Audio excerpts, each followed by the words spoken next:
ทางที่นอนอยู่ว่าคำจังเมื่อเขาแล้วปลายทางมาหอตาดเยือง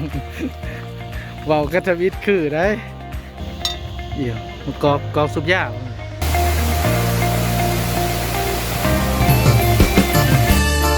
มาดูสารวันมาเลยสารวันมาบันใส่ใจเปิดคลิปมือนี่ไปไซส์มือนี่ไปเอาแวะเติมน้ำมันปตทบำรุงทางกายไป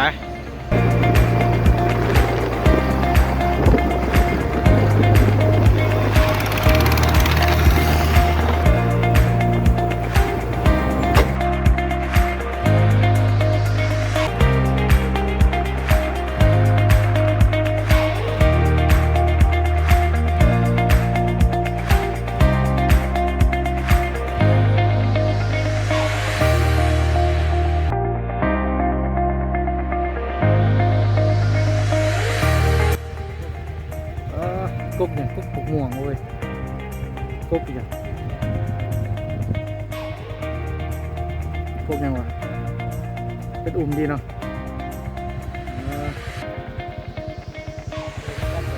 อันนี้ได้ต้นยัง แวะจอดระหว่างทางอ๋อสมวิวเลยบรรยากาศดีเนาะอยู่ใช้ไว้กี้ทาแต้งวะข้าวหอดหรือเปล่ายังไงเนาะกำลังเป็นคอยเชียงโคงยึดคอยเชียงโคงมากเ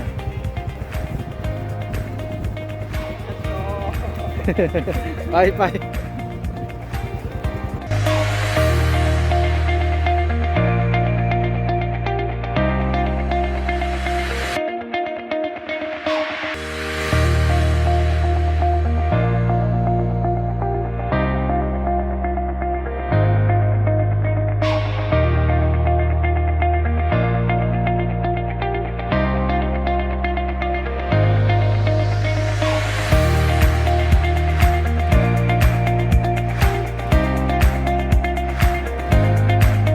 และตอนนี้ได้เดินทางออกจากตาแป้งเนาะเดินมาไปชวนพักว่าออกมาเมื่อนี้มันจะออกมา3 คนตามที่เว้ากันไว้ก็แม่นว่าจะออกมาเบิด4เบิด5 คนให้มันครบทีมพุ่นล่ะ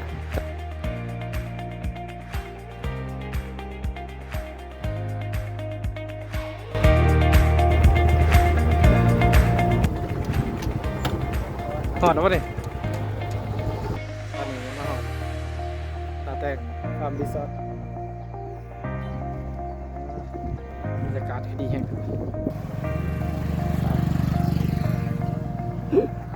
สิบโลจุ่มไปมานี่เขาไปไหนไม่ไปใส่ไปผุดมาสนามบ่แต่อยู่นี่ก็จะสิเป็นรีสอร์ทซื่อๆว่ะ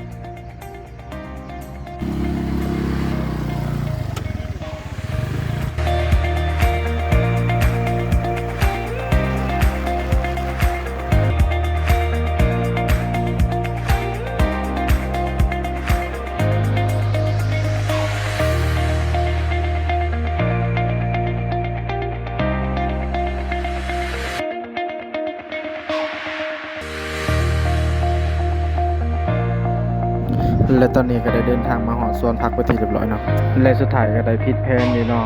มาหอดสวนพักได้เปลี่ยนแผนทางภูผามากเปลี่ยนแผนตลอดทางบอนที่จะไปนี่เป็นแผนที่3สรุปก็คือเนาะมาแถวนี้แม่นจะได้ไปจบที่ตัดเนื้อโอ้ที่ขนาดเนี่ยแวะเข้าห้องน้ำเนาะตอนนี้หัวหน้าพ่อนแวะเข้าห้องน้ำอยู่สวนพักโอ้งัวสมลายเห็นเด้เย้เรามีลูกสาวมาจักจะคล้องงัวมีลูกสาวมาจักไปไหมไปทำไหม เอาเมียแทบปักซองเรื่องงัวลายเลย เป็นลูกเคยท่านนี่ได้งัวลายคักอยู่เอาสรุปไปใส่ฮะมาได้อยู่ที่ซอยสรุปออกไปตัดเงี้ยง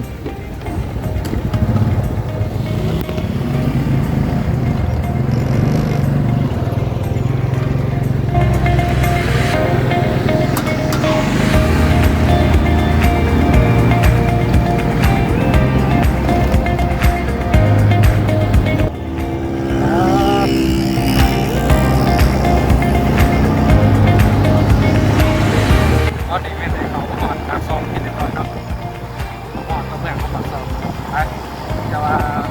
ที่มีทุกคนพาไปกับไปนำเนาะผมมีไปทางตอนนี้ไปหอดจุดหมายเมื่อกี้นี่เปลี่ยนสถานที่ไปทำกัน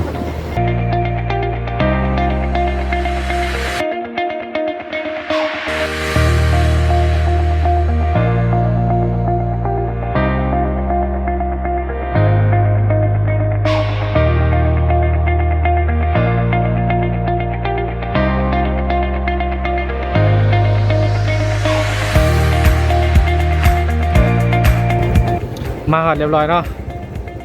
ทางเขาแรงท่องเที่ยวตาดฟ้านตาดเนี่ยงไปทุกคนไปเบิ่งน้ำกันเลย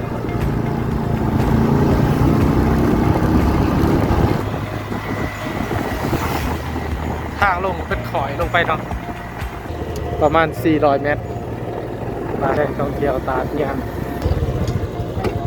ไม่ทุกคนไปต้องมาหอดไปที่เรียบร้อยเนาะตาดเนี่ยงเป็นจะไร คนไทยบ่ ไทยด้วยคนเขมรเขาเป็นคนต่างประเทศเขาเป็นคนเขมรไปขอบคุณหน่อยกำลังงานเขาไปในตาดเนาะวันนี้ซองเสือน้ำหนาเป็นพาทั่ววันนี้สรุปแล้วปลายทางมาหอตาดเยือง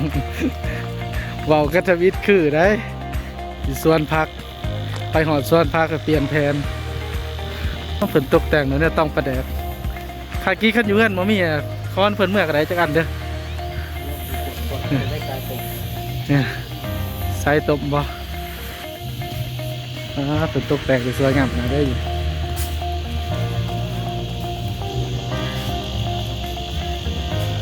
เด็ดฆาตกรรมเขาเบิ่งได้บ่อนเดี๋ยวมันกอกสุบยาโอ้เนาะเป็นยังไงเป็นสุบอยู่เฮ้ยท่าน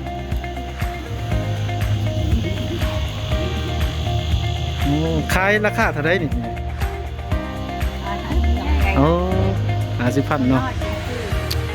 ขาดได้นี่จะได้อยากสูบบานสุดยอดนี่50,000อันหน่อย30นี่เด้อันหน่อย30ผมเห็นเด้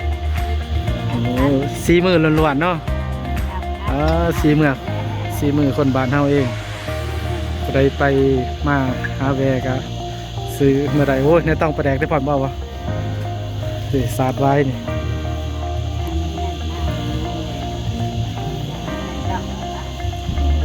40,000แกสลักล้วนๆนี่ไปขอบใจได้ไร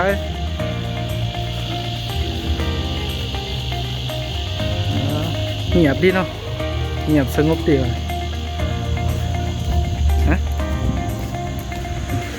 แล้วว่าที่เป็นบใส่เสียงดัง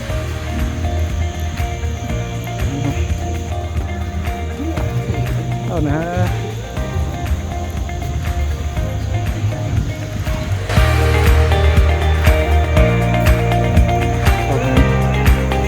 ขอหามสำหรับคนที่ลงไป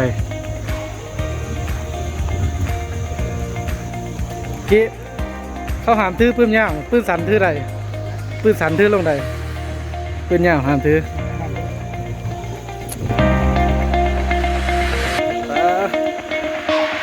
อากาศโคตรดีเลยยางลงคอยลงไปหลุมเลยไปตามมาเหมือนกันเลย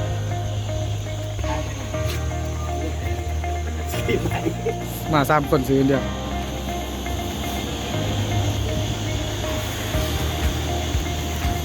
แล้วแม่ชอบมันสิเปื่อยกินนะแม่แหละกินว่ะนี่โอ้โมนี่ผู้สาวแต่เบิ่งเคิร์ดผู้สาวเอิญเอาเรียกว่าเอาแจ็คดีเสียพรพาแวซื้อก็แล้วเห็นผู้สาวจะเบิ่งนี่ว่าแต่ใกล้เพิ่นผู้สาวบ่ได้จะแวซื้อแล้วเด้อทันทีนอนอยู่ว่าคำๆจังเมื่อเฮาบ่พอนนอนนี่ท่านนี่คำๆจังเมื่อบ่เย็นดีเนาะกลางคืนคือเงาเว้ยสูงขนาดทางถึงก็ไม่แต่เครื่องใหม่ไว้ทางขึ้นทางลงมา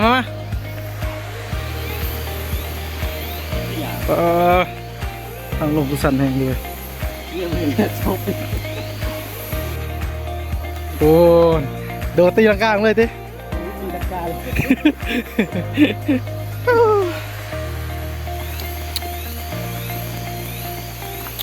โอ้บรรยากาศเย็นดีขนาดนี้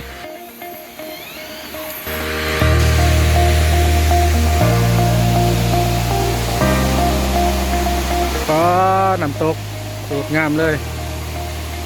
เป็นผักลงมาเนาะ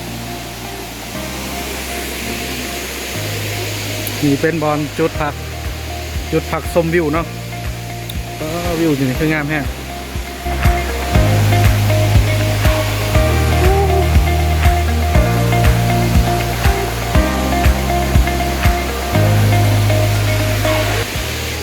แต่ว่าไปมาต้องระวังเนาะเพราะว่าทางจะหลากสั้นหลายผู้ของอยู่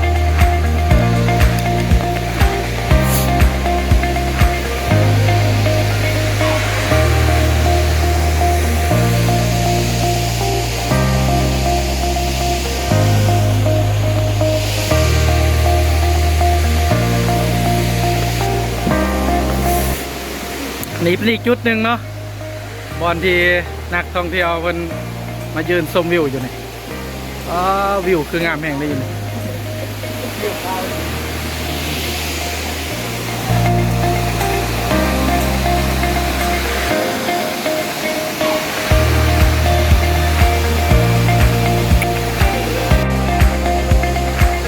ตอนนี้ไอ้ฟอนเอาสิผ้าลงไปลุมเนาะไปเบิ่งหนำเนี่ยคือมาขาวลุมพวกฮะ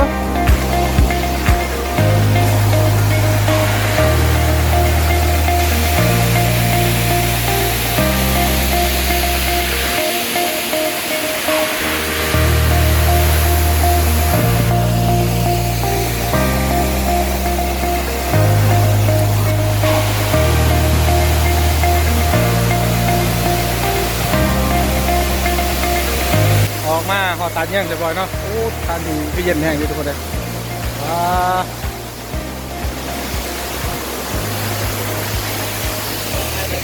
ดูนี่นำขึ้นไซแห้งเนาะ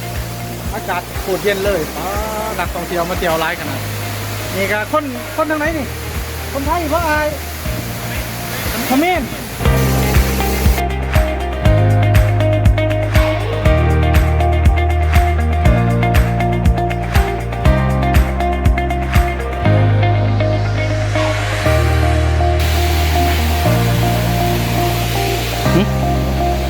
คือว่าล้อพอสมควรแล้วเนาะ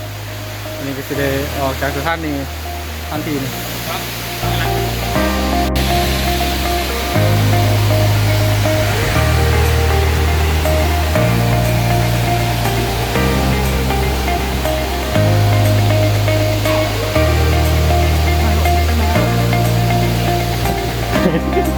ตอนลงนี่บ่เมื่อยไปได้เนาะตอนขึ้นนี่ขาคืออยากนักเลยตอนลงมวนอยู่เนาะตอนขึ้นเนี่ยอยากไม่เมื่อยเลย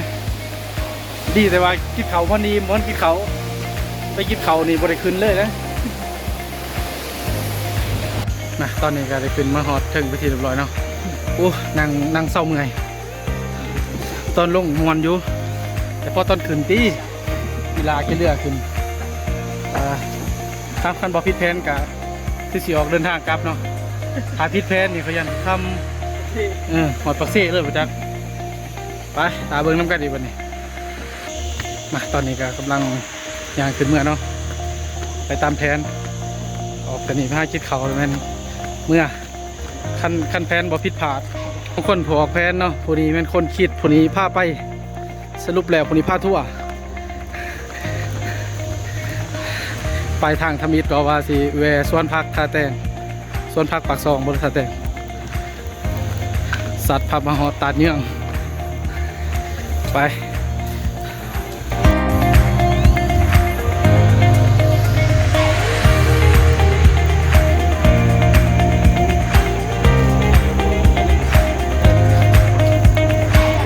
เสือแผ่นงาม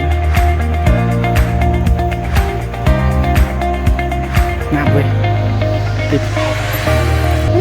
เขากับบสื่อพาบุญยกไว้จากโตเว้ยบุญยกมักเลยเนี่ยสไตล์เพิ่นเนาะ ตัวงามเบิ่งได้ถามได้แม่ค้าเพิ่นบอกบ่ซื้อบ่เป็นหยังหายไปจังเนาะเสือมีตัวงามที่ผ่อนสีดำพอ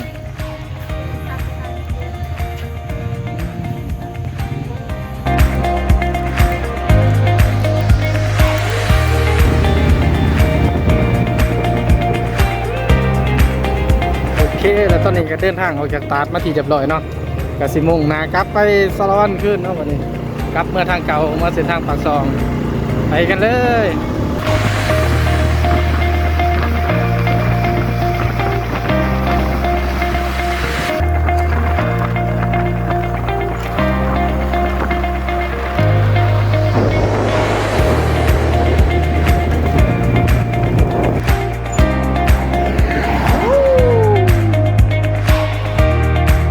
ตอนนี้ก็ได้เดินทางกลับเนาะเส้นทางทางล่างแมนทางลงคอยเชียงโคงตอนนี้ก็เวลาเมื่อถึงเมื่อแล้วบัดนี้เสียกี้แป้งหลังให้เบิ่งแน่ ตอนนี้เสียพอดเนาะปูน้ำผ้าทิพย์นี่เนาะกลัวสิจบได้กลัวสิจบได้ทิพย์นี้นะเมื่อยดีร้ายขนาดเป่าไม้สิไปแมนไปใส่ก็ทำกระเลงคนละทางเลยเนาะทำกระเลงมันจะอยู่พูนแต่ว่าตัวจริงแล้วมันได้มาทางพี่บอสทางนั้นบอสทางไหนกับผู้สาวเนี่ยด้วยเนาะตอนมาแวเยียวอยู่ฮันตอนเมื่อแวเยียวอยู่นี้ไปเอาเดินทางมานี่กลับมาเฮือนเฮาจบบอกคลิปนี่หาลงวิทย์นี่ก็เนาะไปออกตัวไปเจอกุนาซาอีกไป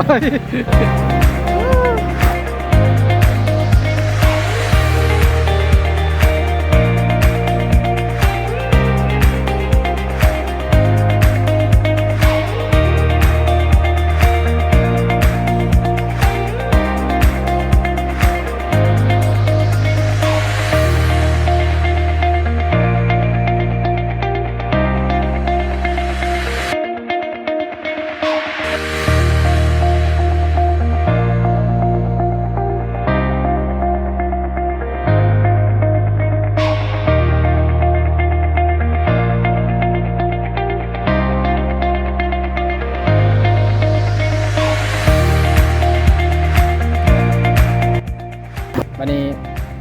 ทริปนี้ก็จะได้จบแล้วทุกคนเนาะเพราะว่ามื้อนี้ใส่เวลาไปประมาณอยู่5-6 ชั่วโมงกันแล้ว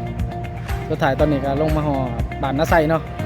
โอเคทุกคนวันนี้ก็จะขอปิดคลิปสามีเด้อเดี๋ยวพอกันในคลิปหน้าเนาะโอเคบ๊ายบาย